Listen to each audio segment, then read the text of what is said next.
Hey everyone, welcome to Black Excellence in Iowa, a series where we'll be celebrating Black voices and Black success stories here in Iowa, and especially within our community.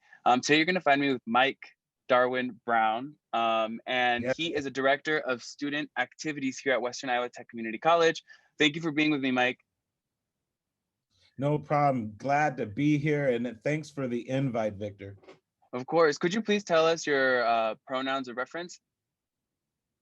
So, of course, Mr. He, right? Um, and uh, all over nice guy, dude. That's what I try to be to everybody, regardless of what pronoun you have. I love everybody, right? Love over Right. here. hmm And you're the director of student activities. Can you kind of tell us a little bit about what you do in your job? Okay, so Victor, what I do is I coordinate activities for all campuses located in Sioux City, Iowa, and our branch campuses as well. So over the cork boards, we do bus passes. I line up entertainment for the college. We also take trips when COVID is not around, of course. And I also advise students. Once you become an employee at Western Iowa Tech, our bread and butter is advising and showing a student how to get through it. And that's always been my hat as well. But for the most part, it's giving students something to do in between classes and having something to belong to. And that's our Comet branding. Where are you from? Where did you grow up? And where did you graduate high school? So I grew up in Waterloo, Iowa. Well, not grew up, but I moved to Sioux City when I was about 8 years old. Mhm. My dad got called into the ministry. Reverend Dr. Floyd Brown, who pastored Mount Zion Baptist Church on the west side of Sioux City, Iowa. Mhm. He's in Florida now, retired, but I've been here basically since I was 8 years old. Graduated from West High School, go Wolverines, class of Wolverines. 1989, right? Um, and then I became a part of something called the SEP program, Summer Enrichment Program, for minorities, and that took me right to summer school after graduation, and the summer of 1989, and I started as a freshman at Iowa State at that time. Oh, cool, Iowa State. So you're a big Cyclone fan. What was your experience at Iowa State? Like, did you like it? Was it too big? No, it was perfect. For me, being a preacher's kid, of course, I wanted to get out the house, Victor, right? So it was my first glimpse of independence. And at four-year colleges, just to put it point blank, you sink or you swim, right? And of course, I had some rough semesters, but I overcame them, just like everybody else can. And but looking back at it, was the best thing that ever happened to me, right? That's where I got my gift of gab. That's where I got my social skills. I was a Mhm. very social person, man, Mhm. at Iowa State, right? I was not that 4.0 student. I was a 2.6, Mhm. but I was very boisterous on campus. I served on student government, vice president of student government. I was a Tower senator. I was an RA. I was an Iowa State ambassador. This all in my undergrad. And I just kind of took off socially. And I thought that, man, working for college would be a dream job. Right. And fast forward, I'm 50 years old and here we are. No, that's great. I mean, a lot of college, what it is building a network. And your GPA, honestly, a 2.6 is a good GPA, because school is hard, and especially for a lot of students, that's what happens. And even when you graduate and then you go to apply for jobs, you don't have to put your GPA on your resume, and they won't even ask you usually. So Yeah. it's just it's Yeah. how you sell yourself, and you learn those skills to how you sell yourself, building those networks and communities. That's super important. What did you major in college, and how did you get to that major? Okay, so when I first started at Iowa State, I was going to be a lawyer, right? I was political science, and I talked to advisors, and they said that since you don't need a particular major to get into law school, you should change your major because if you decide not to go to law school, you'll be stuck with a political science major, which is pretty hard to justify and open up and get jobs with a political science major. So I switched to psychology and speech communication. So I minored in speech, majored in psychology. And then my networking got me to grad school at a place called Drake University in higher education administration. Graduated from Drake University in '97, and I've been at WIT actually ever since. Actually, I was working on my grad degree when I first got hired at Western Iowa Tech. Right, it gave me the oomph to finish because I was kind of burnt out, But I made it across the finish line, and it just goes to show you, you don't have to be perfect to graduate. You just gotta, if you limp across that line, right, you will heal, right, and you will be happy for all the good and the bad, because it eventually makes who you are. It eventually it shapes you, all the good and bad. Yeah, and I mean that's the thing about college. You need to have a little bit of endurance, right? But the thing is, like you said, at a big institution, you need to practice a lot of like what I call interdependence. So it's not like you being independent. And it's not being independent by yourself doing everything. You have to work with someone to help you help yourself, right? Yes, And yes. what type of communities did you find that helped you persevere in college? You know, so it was a blessing to grow up in Sioux City, Iowa. At the time, I thought it was a curse, right? Because usually there's a couple Black people there, but usually it was predominantly white, right? And I know how to work with everybody, bro. I got I got my ghetto pass and I got my suburban pass. I got all them passes, bro. And that it turned out to be some of the best things in my life. But I didn't know that when I was 18, right? Because you rebel when you're 18, right? And little did I know that what I was being raised in turned out to be one of the best and significant things in my life. And that's being able to work with people regardless of what color you are, right? Because it's going to be very hard for people to work and not work with a diversified group of people, right? And I'm talking everything from LGBTQ to people that don't look like you to atheists, right? It's all over, right? And if you got something that'll push your button, eventually it's going to come out, and it's going to weigh negatively on you, right? You can't hide. If you don't like people, you can't hide that, right? Eventually, it's going to happen, right? You're going to find somebody that'll push your button, and you just can't let people push your button. So we segregated at our four-year institution, right? And I was one of those things that went against that. Blacks hung with blacks.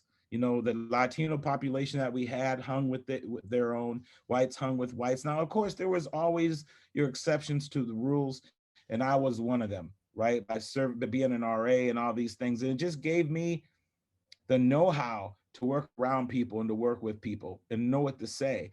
And also, I'm okay with embarrassing myself, right? It's okay, right? And unless you have that, it's just hard to get outside your box, So I think it's changed now. My daughter's at Iowa State now, and she has a lot of different friends, right? A lot of different friends. I'd like to think she got that from me, but I think that that's just the way it is now. I think students are starting to know, this next generation is starting to know that we got to put all this race out the way. It ain't doing nothing but limited people, right? And I think it's just going to change. When I was coming up, Vic, I thought that we would be there by the time I got to 50, right? And lo and behold, we're still dealing with it, right? And I didn't experience a lot of racism at Iowa State. I got some here and there, and maybe I just didn't see it, but I just thought we were better than we are now, right? And that's the real disappointing thing, right? But I tell you what, working with everybody, being able to work with everybody is the best thing in the world. And that's what happened to me. And that's what I got at Iowa State. And that's what I continue to give here at Western Iowa Tech. Yeah, that's really important. It's important to be okay with embarrassing yourself. First of all, I really love that. I that's kind of like a mantra I have myself too. I always, if I embarrass myself, you just have to be okay with it and kind of laugh at yourself. You know what I mean? If you can't Yeah, laugh at yourself, why are you gonna laugh at other people's jokes? You know what I mean? right, right, Right, like, man. or laugh at other people in general. So like I think it's important to laugh at yourself a bit, not to take yourself as seriously. And And yeah, I mean, there's a lot of implicit biases and racism that goes on in Iowa, unfortunately. And I think it's important that we kind of like have patience, but we also can have like, you know, those skill sets and that research and knowledge. And so it's important, UB fam, to go out there and research and make yourself aware of all of these implicit biases we may have ourselves. Um, so you were part of a multicultural fraternity called Alpha Phi Alpha. You are Yeah. a part of it. Could you tell us Yes. about what a fraternity is and what made yours so unique?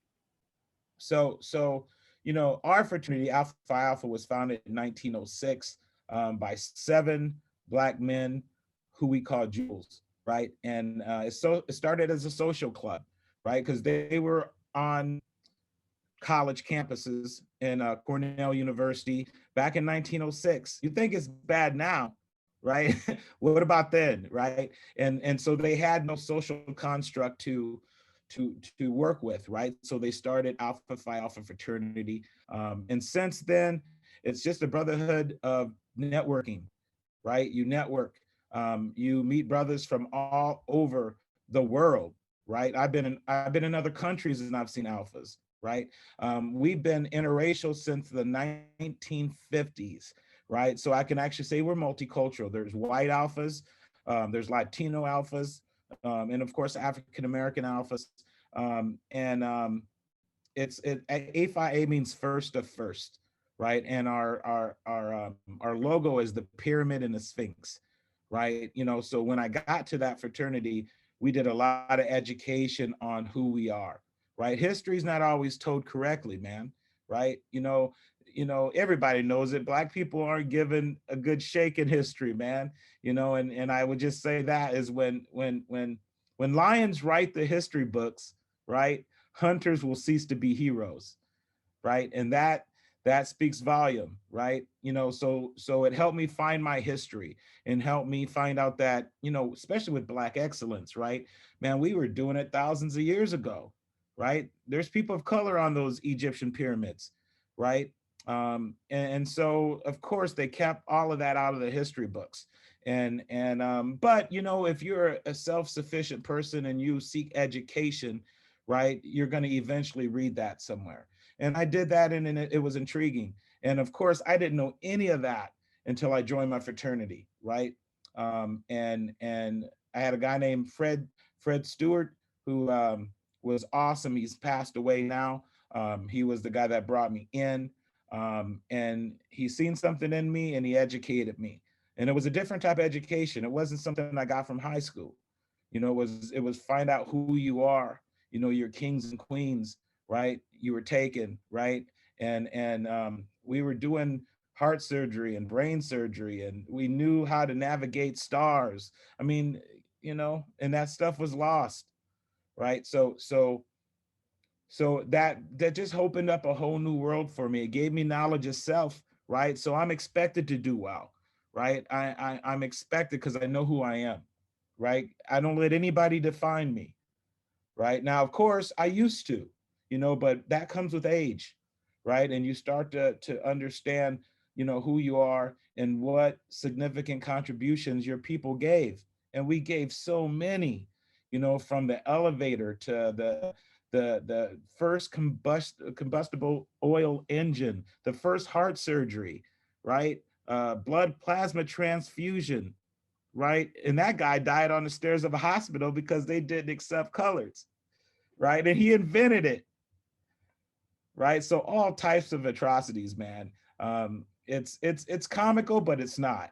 But it's just, So it opened me up to Black history, and of course, this is Black History Month, and now the push is Black history is American history, right? Slaves built the White House, right? And even to paint the White House white, when back in the day when the White House was done, it was white people, Black people, right? It wasn't any other color, and just to paint it and what it's called, um, you know what this is. So, but you roll with the punches, and regardless, you still learn to love, right? Because another thing I like to say is there was a lot of white people that marched with Martin Luther King, right? It just wasn't Black people that got Black people to where we are. It was white people as well, right?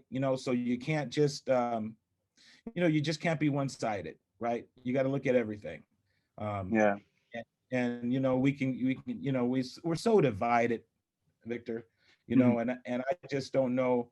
I don't know how to get out of it, right? All I can do is smile and be cordial with everybody. That's going to be my work when I leave this earth. That Mike Brown dude was cool with everybody, and if I could just say that, man, I'm good.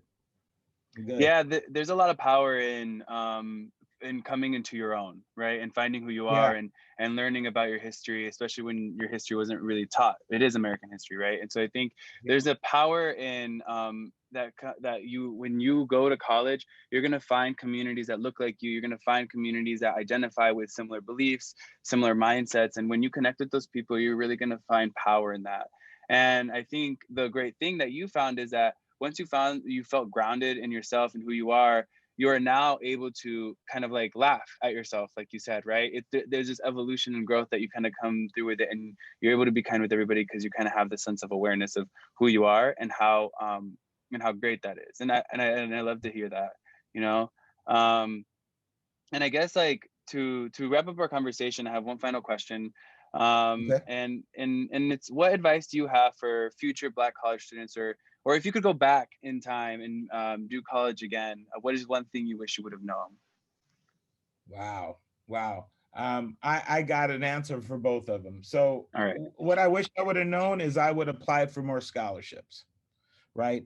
For some reason I had this thought that you got to have A's to get scholarships, right? And that's not true. There's some scholarships that are out there for people that struggle, like I did, right? And I wish I would have applied for more scholarships.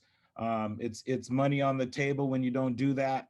You just never know. And I remember the scholarships I did apply for. I was outside the box. I put it on fluorescent orange paper. So I recopied their application, but put it on a bright orange paper. And I could just imagine these people looking at all these white applications as far as color of the application, right? And they see this orange freaking thing and they pull it out. Now, once they pull it out, I got to have my stuff together. Right, I can't have any typos on that because squeaky wheel gets the grease or it gets replaced. Right, so that's the thing that I would do over again. I would apply for more scholarships. The other thing is what was the other question again, man? The That other you one was, asked. what advice do you have for future Black college students? Okay, thank you, bro. That's the most important one. Is don't be one dimensional, right? Don't even be two dimensional. Be 3D, right? Be three dimensional, right? You're gonna have to get out there and experience people of all backgrounds. That's the only way you're gonna make it, right? Just like we say, a white person can't make it too far if there's prejudice in their heart. The same thing for Black people, right? You can't go far hating people because it's gonna come out, right? The Creator has his way of putting it in front of you, and it will expose you, right? So I would say to Black students is get out and get into diverse things. Go for student council, student government, become an RA, right? There's more things besides grades that's going to help you get that job when you graduate. Things that I know now is I very seldom do anything in my job that I did in college as far as in the classroom, right? All my skills that help with my job is what I've learned outside of the classroom, in the hallways, and like you said, they don't really even ask for your GPA anymore. They just want to know you got the paper, and when you get that degree, you're saying something about yourself, that you overcome obstacles, right? And if you can over those obstacles, if you can do that, you could be a good employee for some company by overcoming different types of obstacles, but kind of the same thing if you can apply them to that. So that's what I would say is get out your comfort zone. Shoot, everybody needs to get out the comfort zone, not just Black students, white students, Latino students. We all need to get out of our comfort zone, right? And I guess that's what I would tell Black students. Yeah, and I mean that's the whole point of the college experience, right? It's going to give you Right. literally the whole experience, to do the whole package.